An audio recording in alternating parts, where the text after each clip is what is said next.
হওয়ার যে প্রক্রিয়া সেটা ত্বরান্বিতভাবে সেটা আমরা সম্পাদন করছি এবং আশা করি খুব দ্রুত এই সমাধানটা হবে। পুরো প্রক্রিয়া নিয়ে আমরা আলাপ করছি এবং এখানে বিভিন্ন যারা অংশীদার যারা ছিলেন তাদের সঙ্গে কথাবার্তা কমিটি হচ্ছে বলে আমি যতটুকু জানি এবং সব পুরোটা বিবেচনার মধ্যে নিয়ে একটা রেকমেন্ডেশন তারা করবেন, একটা বা দুটো রেকমেন্ডেশন করবেন, সেগুলো সরকার বিবেচনায় নেবে। আমরা একটা বড় ধরনের একটা ইসের মধ্যে দিয়ে কি বলবো, এমন একটা অস্থিরতার মধ্যে পুরো সমাজ চলেছে এবং হঠাৎ করে রাতারাতি সব যে ঠিক হয়ে যাবে সেটা ভাবাটাও বোধহয় ঠিক না।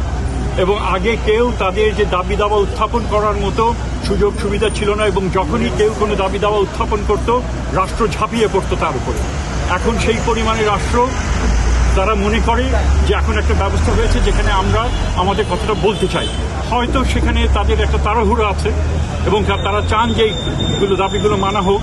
টানা সপ্তমবারের মতো বেস্ট টিস্যু পেপার ব্র্যান্ড হিসেবে স্বীকৃতি পেয়েছে বসুন্ধরা টিস্যু। আমরা সেটা সংবেদনশীলতার সঙ্গে দেখছি এবং আমরা সেই ক্ষেত্রে চেষ্টা করব তারা যেভাবে চাচ্ছেন এবং নিয়মের মধ্যে, আইনের মধ্যে এবং যুক্তিসঙ্গতভাবে একটা সমাধান করার জন্য আমরা চেষ্টা করছি।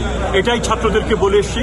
ছাত্রদের সাথে যখন কথা বলেছি আমি সকালবেলায় এসে তারা যেন অনশন, আমার একটা মাত্র তাদের প্রতি আমার আহ্বান ছিল এবং আবেদন ছিল যে তোমরা গরমের মধ্যে আছো, অলরেডি গত কয়েকজন অসুস্থ হয়ে পড়েছিল, তোমরা আবার আজকে আবার আরেকটা দিন তোমরা এটা যদি ক্ষান্ত হও, আমরা কিন্তু কাজ শুরু করেছি। তো তারা হয়তো ভেবেছেন যে না, অতীতের অভিজ্ঞতায় তারা হয়তো মনে করেছেন যে এটা আমরা হয়তো কথা রাখতে পারবো না। আমি তাদেরকে নিশ্চিত করেছি এবং আমার ধারণা আমরা যত দ্রুত এটা সমাধান করতে পারবো এবং সেটা তাহলে তারপরে আমরা দেখবো যেটা কি।